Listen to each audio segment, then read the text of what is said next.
Hi everyone, I'm Dr. Johnson, and this video lecture is going to be talking about carbohydrates. By the end of this video, you should be able to identify primary functions of carbohydrates for the body, identify and explain the chemical structure of carbohydrates and how to classify them, and then finally, being able to identify carbohydrates in our actual food sources and which ones we want to try to focus our attention on a little bit more. Carbohydrates chemically are a series of sugar molecules combined in order to form a large carbohydrate, for example, an apple. They are organic compounds and they contain a carbon, a hydrogen, and an oxygen, which is why we abbreviate carbohydrates as CHO. This particular chemical structure here is called a glucose molecule. Glucose is the most dominant monosaccharide found within our carbohydrates in our food. It's also how our body processes carbohydrates in order to give us energy, which happens to be the main function of carbohydrates in our diet. Carbohydrates should be the majority of our caloric intake every day, so approximately 45 to 65% of our total calories should be coming from carbohydrates.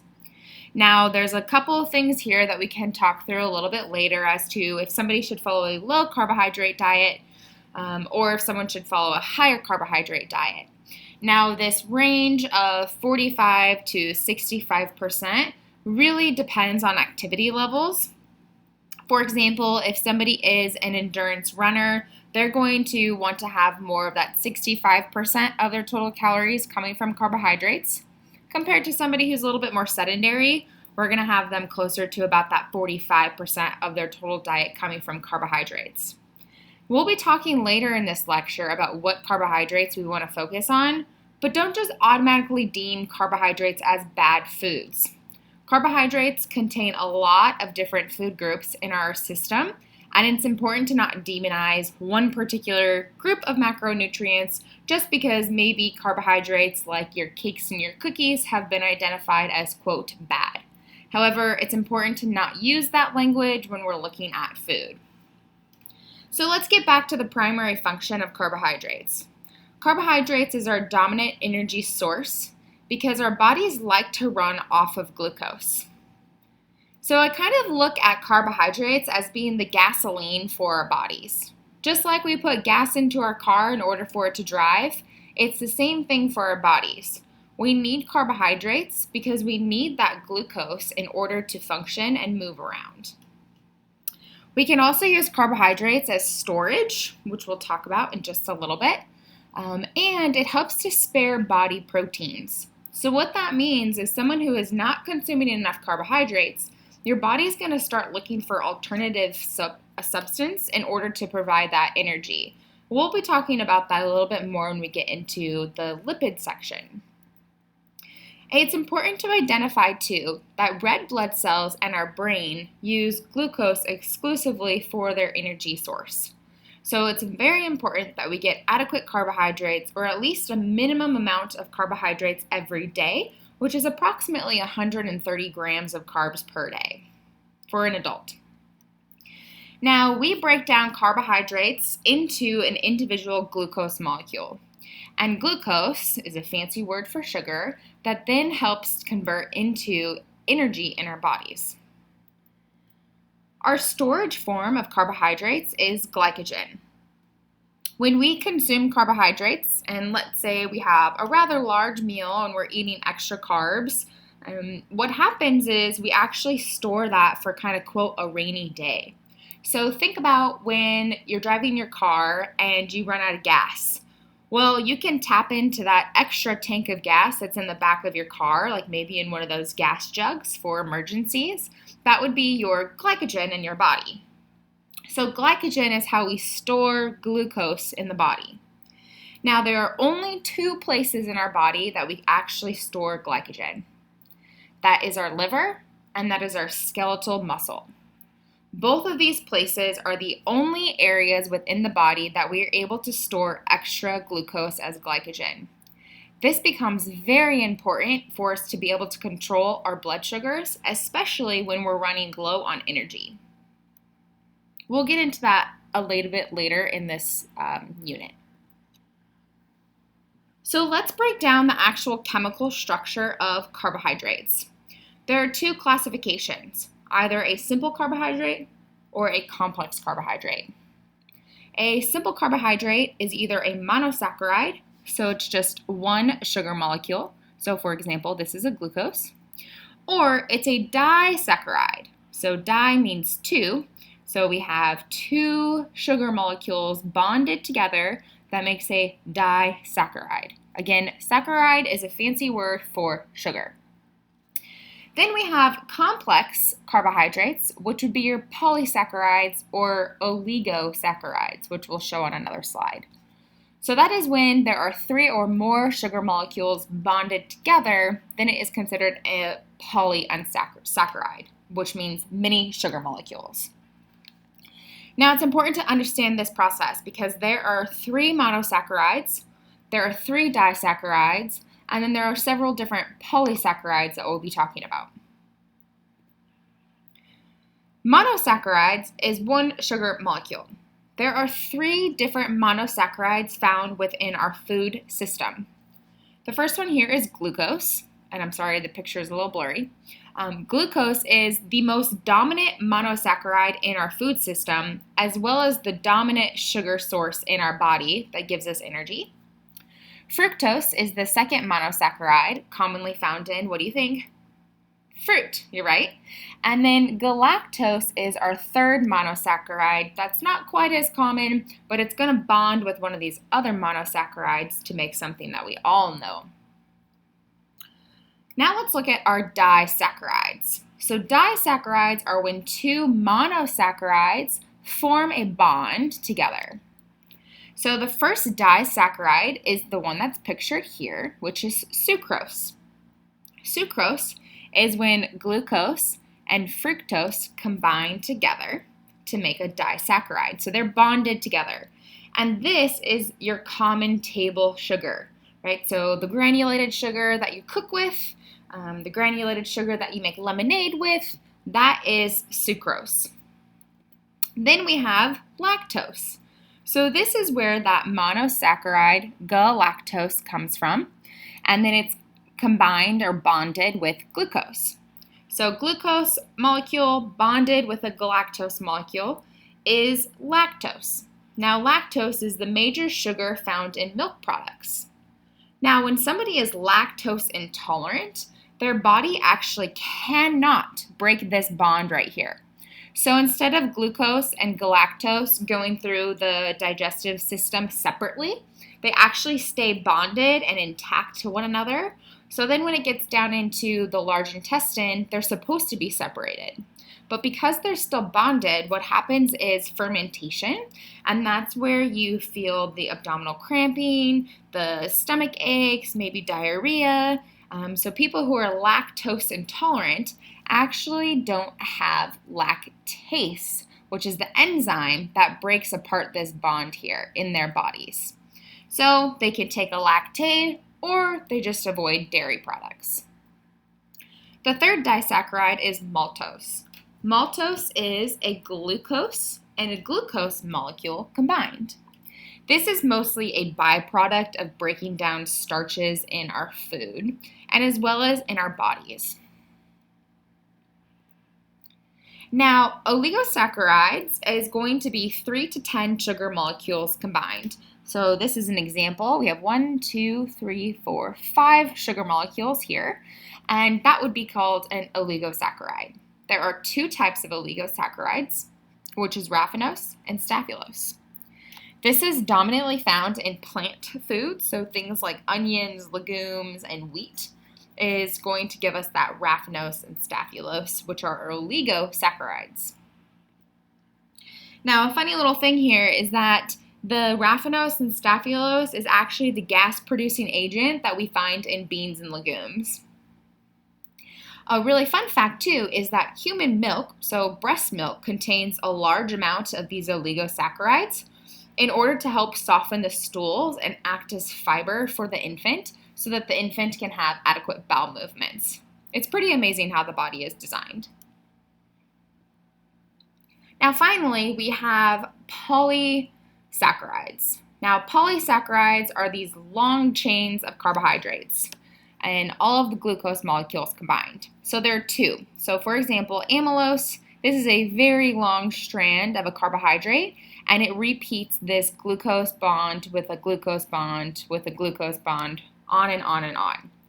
Now amylopectin is the same, however, as you notice, what's different? There's an actual bond here, right? So you can actually see that there's a branch, right? So it branches here, and that is amylopectin. Now, amylopectin becomes important for carbohydrates, especially how we store them in the body, which is glycogen. So polysaccharides are things like fiber and starchy foods, as well as glycogen. Now, it's important to make a distinction here. Glycogen is not consumed in our food. We only make glycogen in our body. So as we eat carbohydrates and as we're eating a little bit more than normal, we store them as glycogen in our body, but we do not eat glycogen. This picture over here to the right is an example of glycogen where you're seeing all the branches, just like that amylopectin, because that helps us be able to store a lot in a very small space in our body, which again helps us control our blood sugars. So when we look at carbohydrates in the diet, this is where when people kind of question, well, we don't need that many carbohydrates, they forget all the foods that fall under the category of carbohydrates. So we have things like your grains, rice, pasta, bread, oatmeal. We have starchy vegetables. Really, all vegetables are a carbohydrate, but the starchy vegetables have a large amount of carbohydrates per serving. For example, 15 grams, compared to the non-starchy vegetables, which have about 5 grams of carbs per serving. But again, even a vegetable like a carrot or a cucumber is considered a carbohydrate. The 3 starchy vegetables are peas, potatoes, and corn. All fruit, whether it's whole fruit or fruit juice, is considered a carbohydrate. Milk products and even your yogurts, like flavored yogurts especially, are going to be a carbohydrate. And then, of course, the most common ones that people know of are your sweetened beverages and your sweets, like cookies, cakes, jellies, jams. Those are the type of carbohydrates that, quote, would be classified as bad.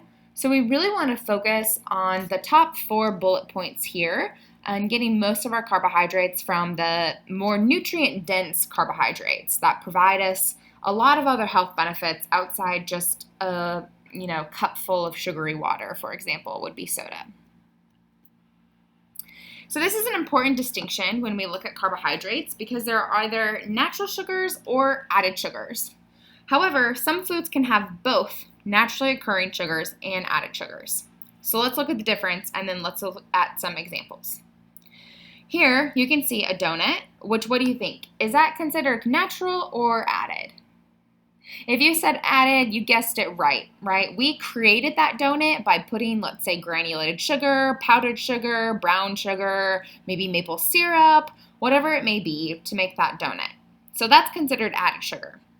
Now, the sugar that we find in the apple is all considered naturally occurring sugar. So it's important to make a distinction between these two because we want to focus on consuming foods with natural sugars and less of the added sugars. Because our body processes the natural sugars at a much slower rate, which makes it healthier for our bodies, compared to if we eat a lot of added sugars, then that puts us at risk for obesity, it puts us at risk for type 2 diabetes. One of the other distinguishing factors is that naturally occurring sugars have fiber in them. And fiber is a piece of our food that is non-digestible. So we actually don't have the enzyme that's necessary in order to break down fiber, which is actually a really good thing because fiber helps you what? It helps you go to the bathroom. So it helps move things through the GI system, which is the gastrointestinal tract, right? So you can have healthy bowel movements. But there's also a whole host of other health benefits when we're eating a lot of fiber in our diets. Satiety, or a feeling of fullness. It helps reduce colon cancer, and it can help reduce a couple other cancers as well. It helps with weight maintenance, and it reduces cardiovascular disease or heart disease, as well as type 2 diabetes. So fiber is a really important piece. The average American is not consuming even 50% of the recommended fiber intake. So we really want to shift our focus onto consuming more whole fruits and whole vegetables as part of that carbohydrate category, as well as looking at eating whole grain products. So let's look at the difference between a whole grain and a white grain. So a whole grain is the one that's on the left, and it actually has all three pieces of the grain, which is your bran, your endosperm, and your germ. Now that's important because the bran has all the fiber. The endosperm is just really the carbohydrate part with a little bit of protein. And then the germ is where all of you have all those rich antioxidants and your micronutrients. So you get all of that in, let's say, whole grain bread. Now in white bread or highly processed white flour, they remove the bran and they remove the germ. So all that's left is the endosperm. And the endosperm is just the carbohydrate. So this is something that's not quite as healthy for our bodies. So if we look at now classifying carbohydrates and looking at our food system, if we look at simple carbohydrates, they're what society would call, quote, bad carbohydrates. They lack fiber, and we quickly absorb those sugars, which means that we're hungry faster, and it increases our risk of inflammation, it increases our risk for cancers, increases our risk for heart disease. These are foods that are highly, highly processed.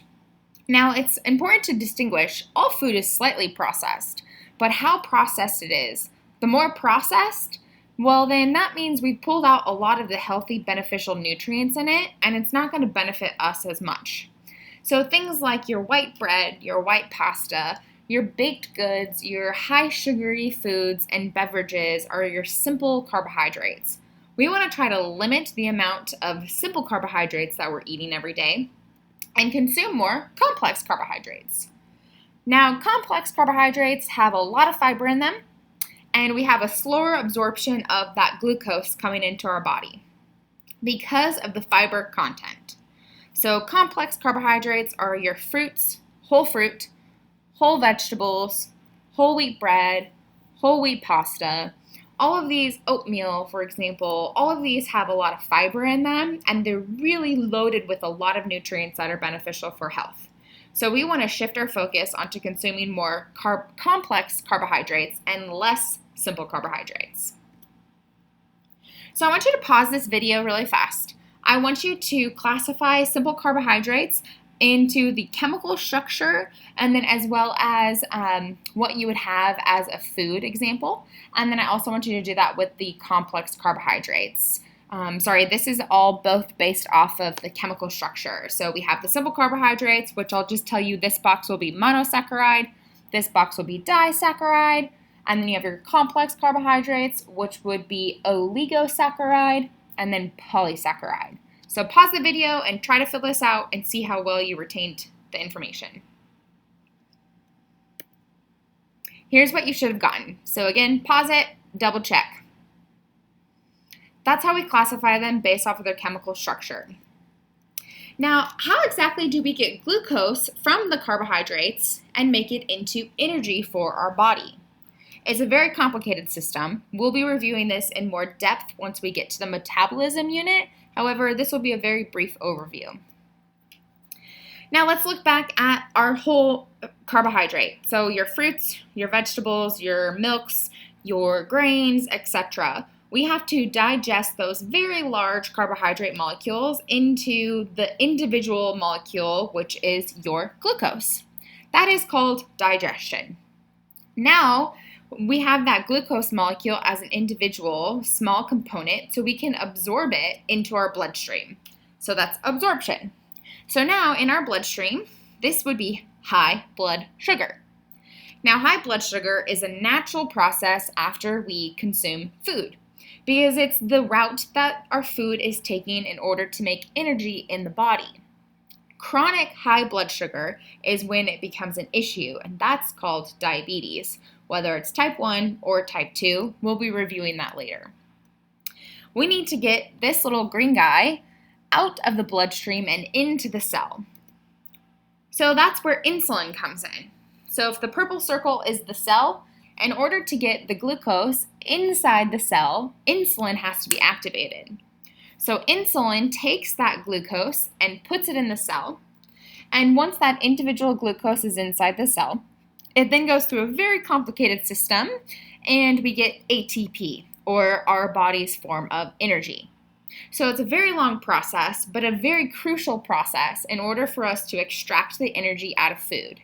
So it's really important to shift your focus and think about food as fuel and not look at it as something that we can or can't have. And then two, choosing to fuel our bodies with healthier options, such as focusing on complex carbohydrates. So this is where we want to look at regulating blood sugar, and we'll talk more about this when we get to the diabetes section. But essentially, when we have high blood sugars, it's called hyperglycemia. The hormone insulin takes the glucose from the bloodstream and puts it in the cell. You just saw that on the previous slide. However, what about when we have low blood sugars? That would be called hypoglycemia. So hypoglycemia is when we have low blood sugar.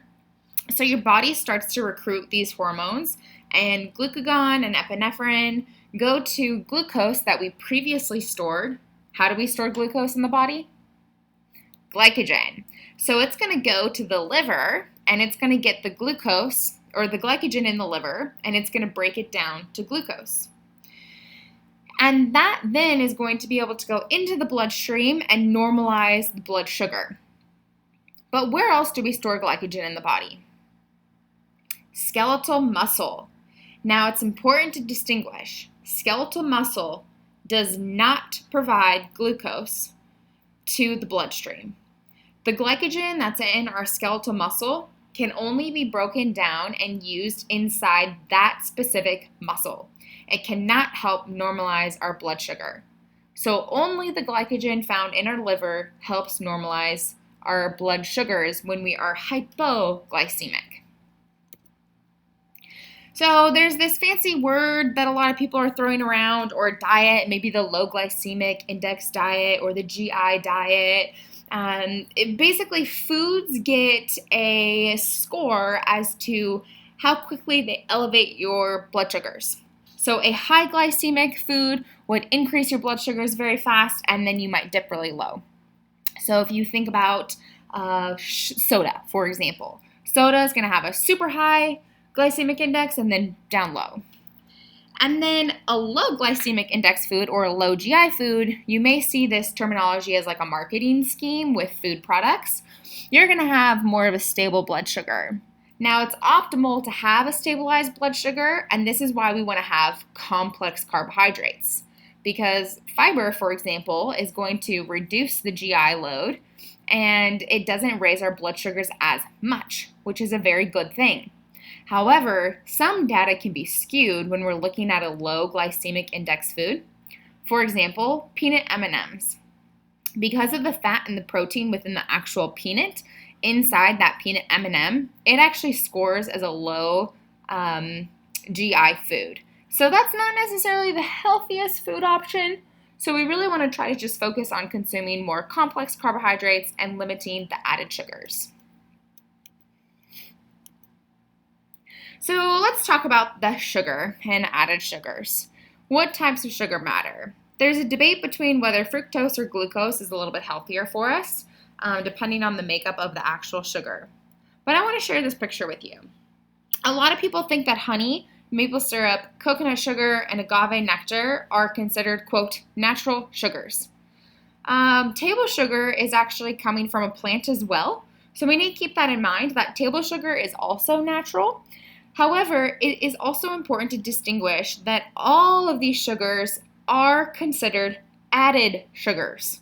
So honey, we add to a product. Maple syrup, we add to a product to sweeten it. Agave syrup, we add to a muffin mix to make it sweeter. So all of these are considered added sugars. So no matter what poison you choose, it's not poison, that's not really the right terminology to use, but pick your favorite sugar and just go with it. One is not better than the other. You can see they all are relatively around the same amount of calories and grams of sugar per serving. And really, we want to look at this. We want to have less than 10% of our total calories coming from added sugars. That is the current guideline by WHO and the dietary guidelines for 2015-2020. So added sugar is still sugar no matter what the source is. Now I have with the exception of fructose, because fructose doesn't require insulin, and so some people say that that might be a better sugar source for people who have diabetes. However, if you have too much fructose, like high fructose corn syrup, it actually overloads the system and you can get fatty liver disease. So we really just want to talk about balance and creating balance with the types of sugars and having less than 10% of our total calories coming from added sugar. Some sugar shockers you should look up, pause the video, maybe research a food that you don't think has sugar in it, like ketchup, and see how many grams of added sugar there are per serving, and you might shock yourself. What about those non-nutritive sweeteners? So the things that are Splendas or Truvia, what about that? Well, the research is still out on this. So the claim is that it helps control weight by reducing caloric intake. However, randomized clinical trials reveal that, in fact, BMI, weight, and waist circumference increases for people who use the non-nutritive sweeteners. And there's a higher prevalence of cardiovascular disease, metabolic syndrome, and type 2 diabetes. Some evidence shows that there's a reduction in gut bacteria. However, there's still a lot more research that needs to go into understanding these non-nutritive sweeteners, because they really haven't been on the market long enough in order for us to understand and identify the long-term factors of them. So it's your choice. They are recognized as safe for consumption, but there's just not enough information on it to make us have a definitive conclusion on whether it's good or bad. What about a low-carb diet? We've already talked about why carbohydrates are so important, so you might already be convinced that a low-carbohydrate diet is not really that optimal. Keto is a very popular diet, but as you can see here, the carbohydrates is only about 3% of the overall diet, or really less than 10 to 20 grams per day of carbohydrates, which is about one slice of bread. That's not realistic and sustainable, and most people do not actually follow that strict of a carbohydrate restriction in order for them to truly be following a ketogenic diet. 2 studies looked at a low-carb diet versus a low-fat diet, and they found that both were successful in losing weight about the same, and it was more up to the individual on what they could maintain. So again, carbohydrates provide a lot of healthy benefits for us, and there's no real true reason to go for a long-term low-carbohydrate diet unless there's some other type of medical condition that would be indicative that maybe a ketogenic diet could be helpful, such as epilepsy.